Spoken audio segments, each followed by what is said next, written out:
So here's kind of the big question, and then maybe I can spend some time on the Star Wars question, but I don't want this to be too much longer. So I'll read the question here from the messenger. I have a question that is probably very elementary, and you have covered this sort of thing, and you may have covered this sort of thing before. If you feel like discussing it on a future Q&A, I would like to hear your thoughts. I just heard that in the town next to mine, a woman in her 80s and a man in his 60s were murdered in their home and their car stolen. As of a day later, the killer is on the run. My question is on how people like that would be caught, or should they be caught, in a world without police. Say a family member walked in to find them dead, what should they do? I agree with probably most, if not all, of what you say about police, so I'm not one of those, quote, well, you talk bad about police, but wait until you need them, end quote, kind of people. It's just sometimes I hear about something and I wonder how it could be dealt with in a world without police and giving these people authority they don't really have nor deserve over others. I believe I remember you talking about privatized police and how that is no better, and I agree. I don't think privatizing something automatically makes it better or moral. That is all. Thanks, Brian. So appreciate the question. Yeah, I have talked about it a few times on Sovereign Tech, at least, well, maybe 3 times. But anyway, I usually don't like get all cohesive or, go into it in terrible depth. Usually it's related to the use of cameras and, and all this that I bring that up. Yeah, I mean, there's the old cop block saying, right? Badges don't grant you extra rights.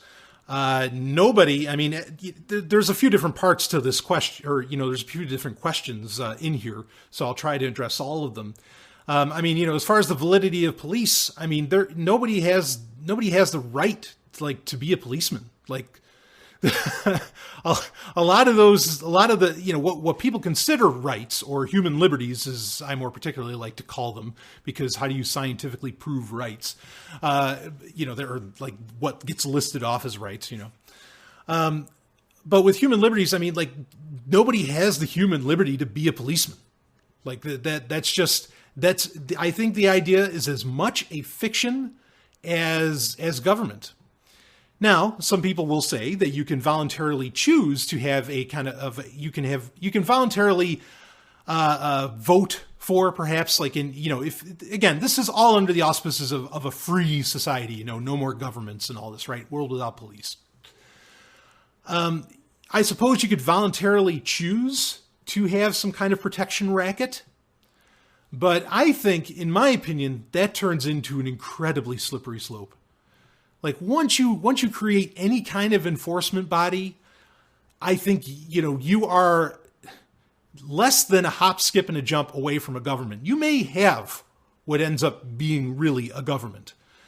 This was always the thing, this argument of the need for a protection racket of this need for safety is really what, unfortunately, kept otherwise largely brilliant people like, say, Ayn Rand, or even Nathaniel Branden and others like that, from going all the way, from or maybe even Mises, Ludwig von Mises, from realizing, yeah, we don't need governments. It kept them from being anarchists, because I think they felt like there needed to be this enforcement body that protected, yourself, your property, and all of this.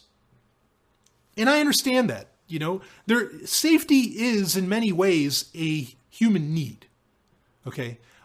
Just as much as justice, which is what we're going to talk about here, I think is also a basic human need. Like, I think a lot of people, feel needs for this sort of thing. But safety in and of itself, I mean, that's just, what's the old Picard line, from Star Trek? Something like, safety, the age-old cry of the oppressor, right? And that's the thing. Like, there is no guarantee of safety in life. There's none. And the only methods you can use of enabling degrees of safety are ones that you choose, or that you build relationships around. Not that you vote, not that everybody gets together and says, okay, these people are our protectors or something like this, or they are the people that are, we will hand over perhaps our privacy and some other human liberties to be able to protect our property or to protect our lives or to be able to enact justice on others. I mean, in my opinion, in a free society, like there's no room for that.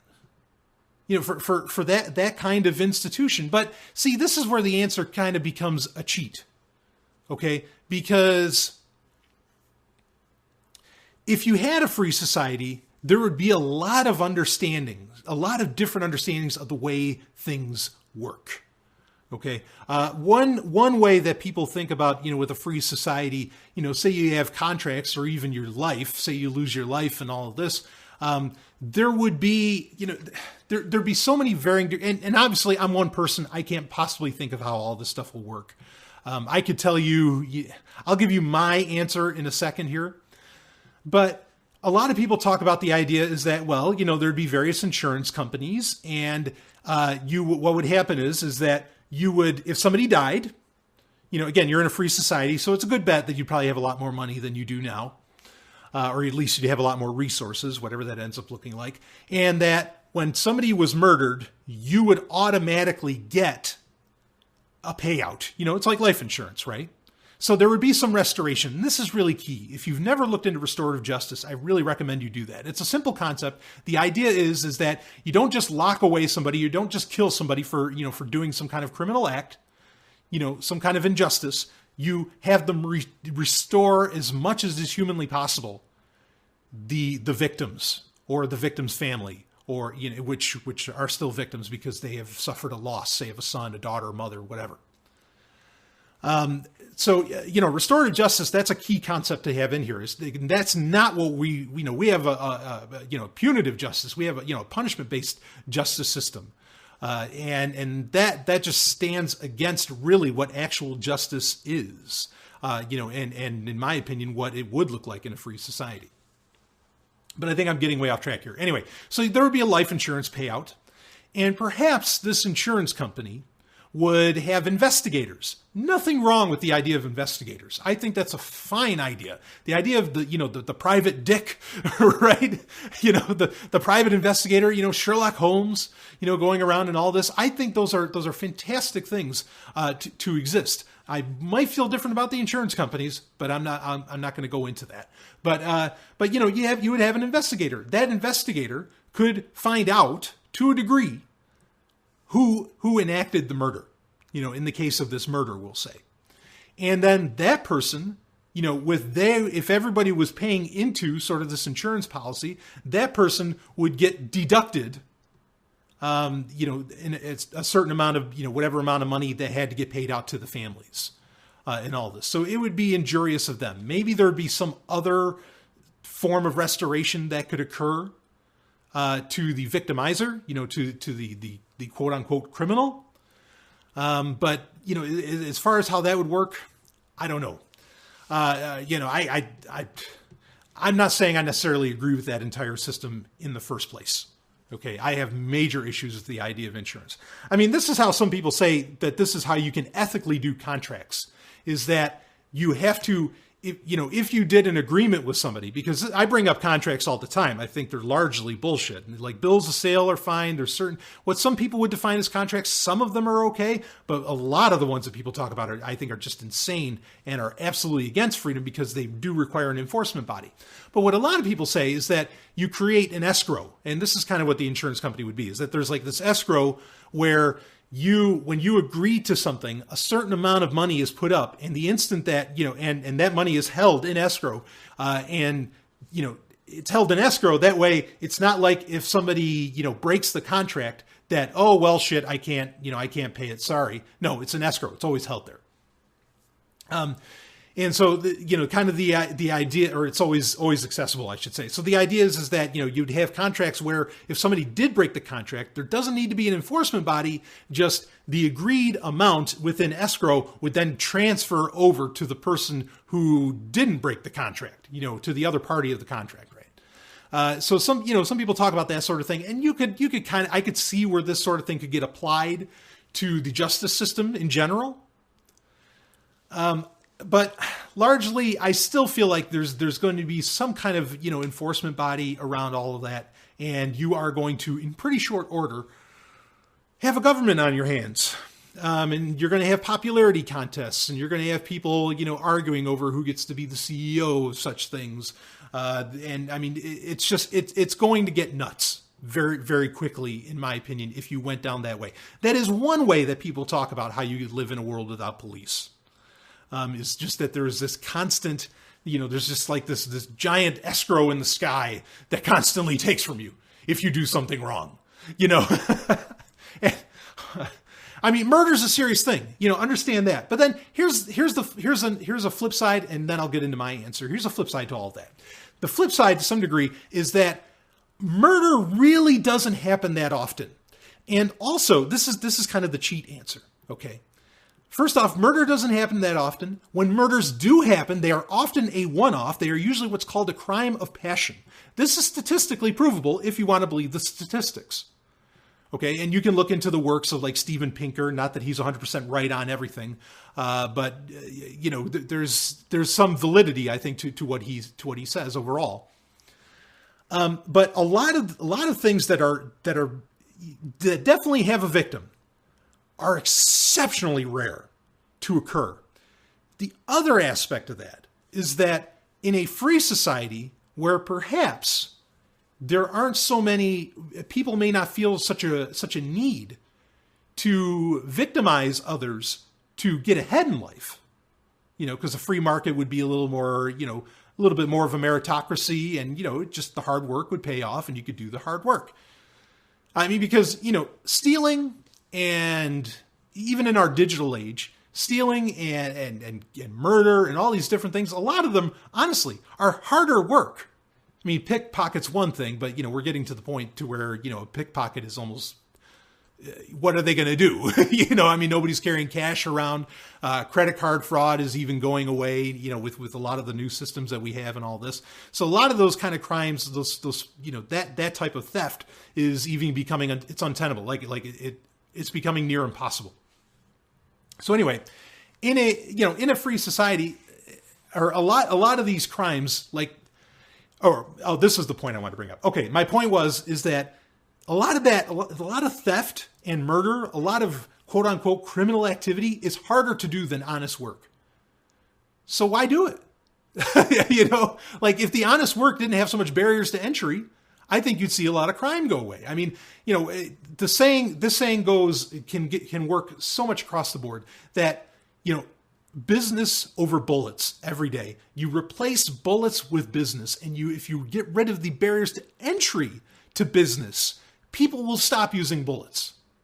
And I think that's true. I think absolutely that would happen. So there would be, my overall point being is that in a free society, there would, for it to even become a free society, I think there would be a massive mindset change.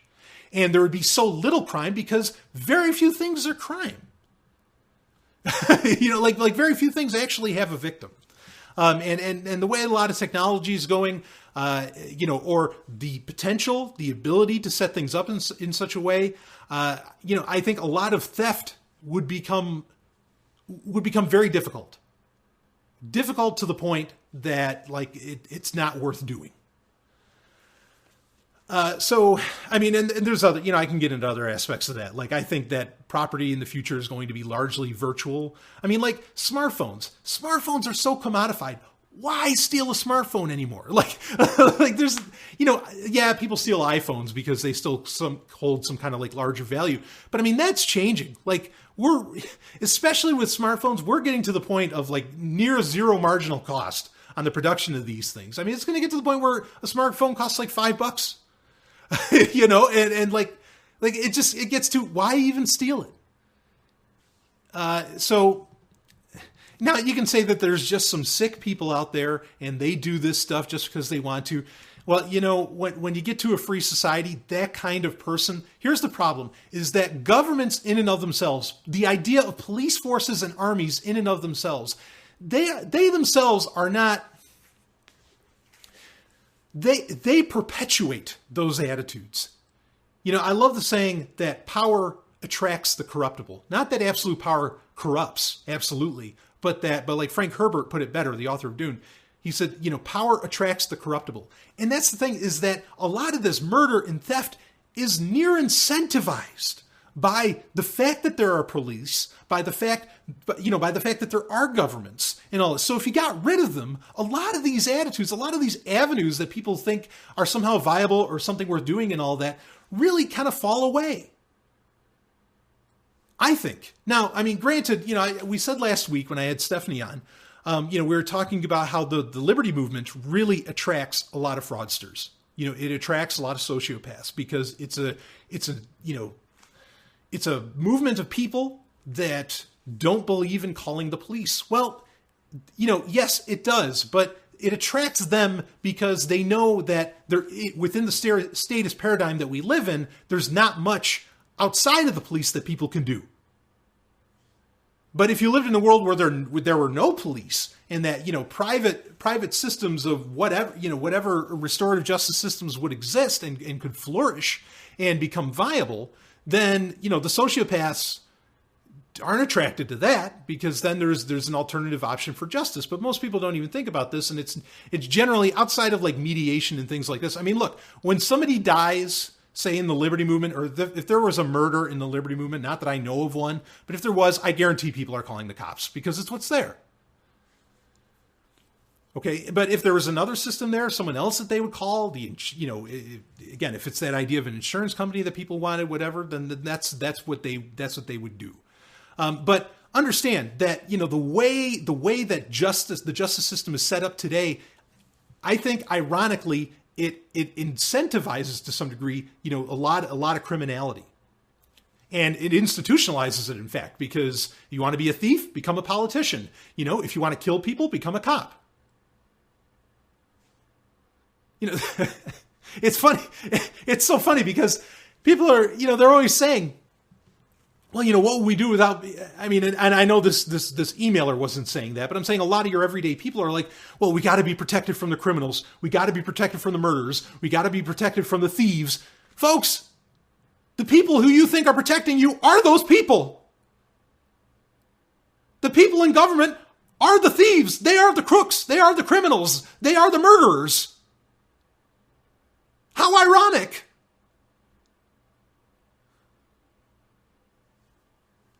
So, again, it's a bit of a cheat to say that, well, people would, if we were in a free society, people would be different. They wouldn't have an institution to run to allow them to do their thing, and those are the real ones out there. And in fact, I mean, but also at the same vein, I don't think most people want to engage in any of that. I really don't.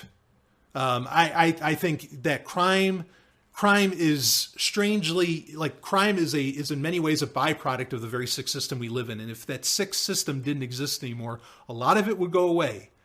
But also, especially with murder, most people don't kill. And even the ones that do, like I said, it's usually a crime of passion. It would always be an absolute one-off. And I'm not saying there doesn't need to be some justice involved there.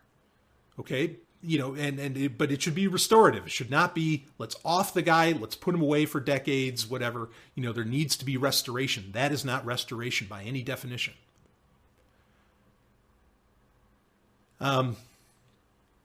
So now, as far as my answer, to a lot of this, well, admittedly, I think that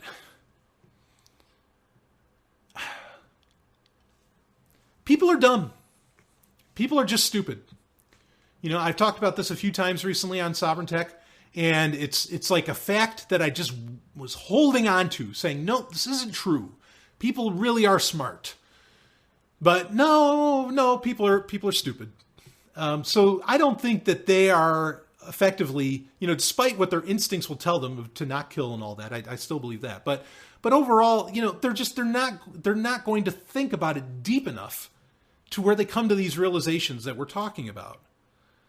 I don't, people, I mean, just the very simple fact that I brought up that, look, all those people that you're afraid of, that you want safety from, they are the ones in government. They are the ones in blue. They'll never realize that.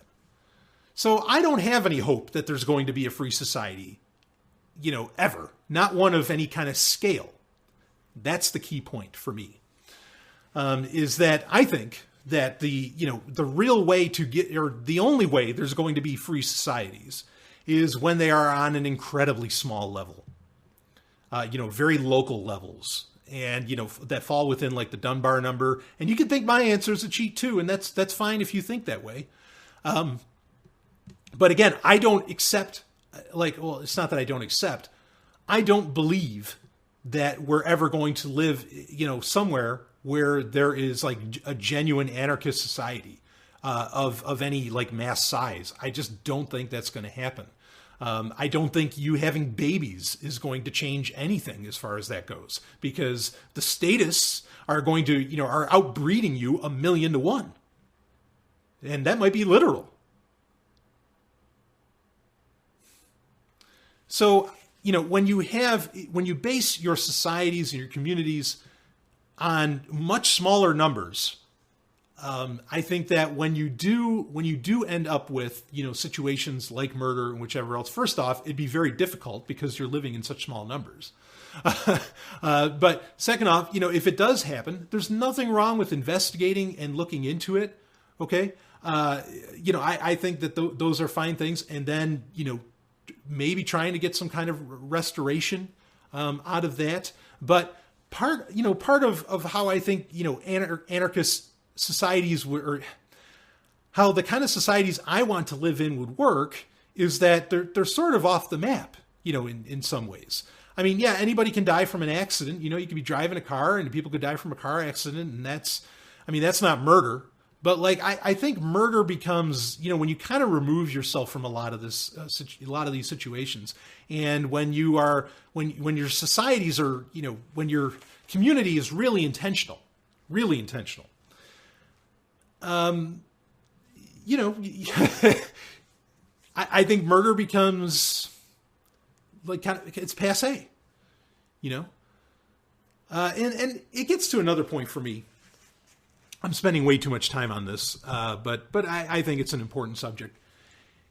It gets to another point for me to where I don't think anything will really change on any large level until the idea that taking a human life is just total anathema becomes mainstream, and it's not mainstream.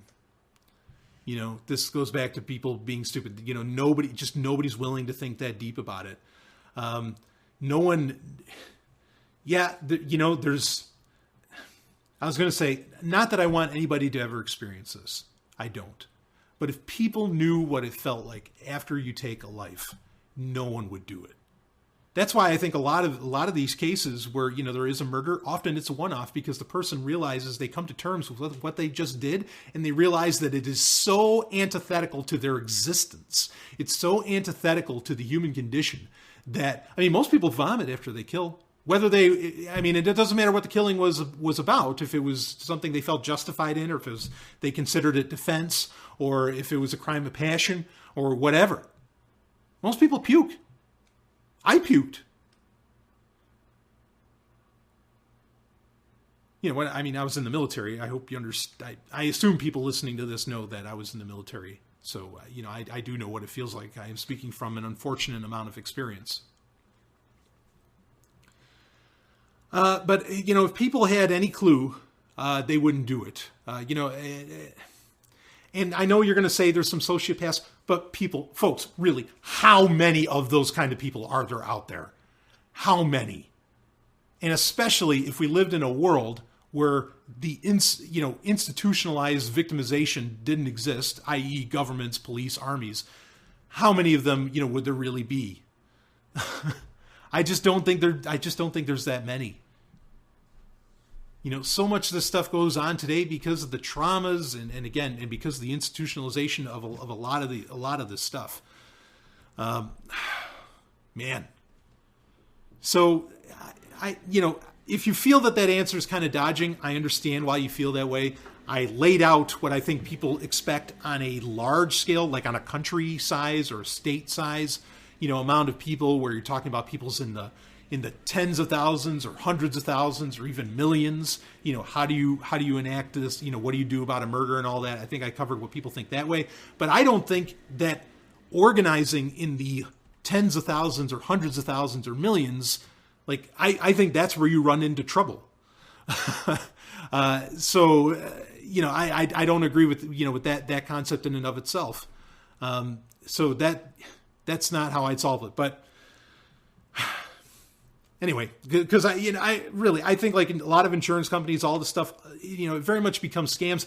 And when the thing is that when people lose sight, when things get to that scale, when it gets to that size to where you have insurance companies, watching over tens of thousands, hundreds of thousands, millions of people, when it gets to that point, like you can't really keep an eye on what that business is doing. And then I think then you create institutions where it's like, oh, well, you end up with embezzlement and fraud and all these different things. I think scale becomes the issue with so many things. It really, really, really does. So that's my answer on that. I'll just lay out one other alternative some people have talked about, and I guess you could be voluntary about this. But in fact, somebody, I can't think of his name, but he wrote a little bit of a book on the idea. He's big on Ethereum, and I talked about it briefly on Sovereign Tech maybe a couple of years ago. I can't think of the name of the book, but if I can think of it, I'll put it in the show notes, but I probably won't be able to think of it. But the idea is kind of like David Brin's covalence, and the idea is that you would have a hyper-open society, a radically transparent society, where there's just cameras fucking everywhere. And not that there is necessarily like any, not that there's some governing body or anything, but just that there is this all-seeing eye at all times. And so you have no question over who committed the murder or whatever. And then restoration, could be enacted and all this. Some people want that radically transparent society. I could see where people could choose that. I don't want any part of a society like that for a lot of reasons, but that's another option I think that people might consider wanting to go down. That's how you would find out. But my last, I really will make this my last statement, is that life is not safe. And guaranteeing safety is tantamount to tyranny. Each individual, be the best person that you can be in every way, and have that confidence, work on yourself, have that confidence. There's some things in evolution. This is another thing too. Again, this goes down to, I guess, not changing the human condition, but, fully realizing it perhaps. I do believe that there is a certain way that people can carry themselves to where even the most ardent murderer stands off. I think there's a lot of kind of, you got to be careful when you bring up evolutionary science and evolutionary, psychology and all this stuff. But I firmly believe that there's a way people can carry themselves to where you are walking around with the confidence that, of don't fuck with me, and not that you're going to kill somebody. You can learn non-lethal versions of self-defense, but that you are confident in who you are. You are not somebody to be trifled with. Now, I know when a person's 80 and 60, we're talking very, very different situations there. But yeah, I really, if people took their safety and their responsibility on themselves and didn't offload it onto others, and then create tyrannical organizations like police, governments, etc., I think you'd have a radically different world just from that. So, yeah. Anyway, I hope that answered it. If people, folks, like I always say, if you think I'm wrong, you email me, you ask me the questions, okay? And I could end up being wrong. I've been wrong before on things, and you just, let me know, and I will discuss it, okay? And I will go over it. And if I think you're right, I will say so. So, don't go quitting on me. Try to have the conversation, because we can have the conversation. Anyway, okay, wow, hour and 20 minutes in. Let's all right, I'm going to touch on this last question really fast because I want it to be kind of a fun one. And pretty much the person was just asking, like, what are my thoughts on, this is a Star Wars question of all things. I told you we'd get geeky. What are my thoughts on Rogue One?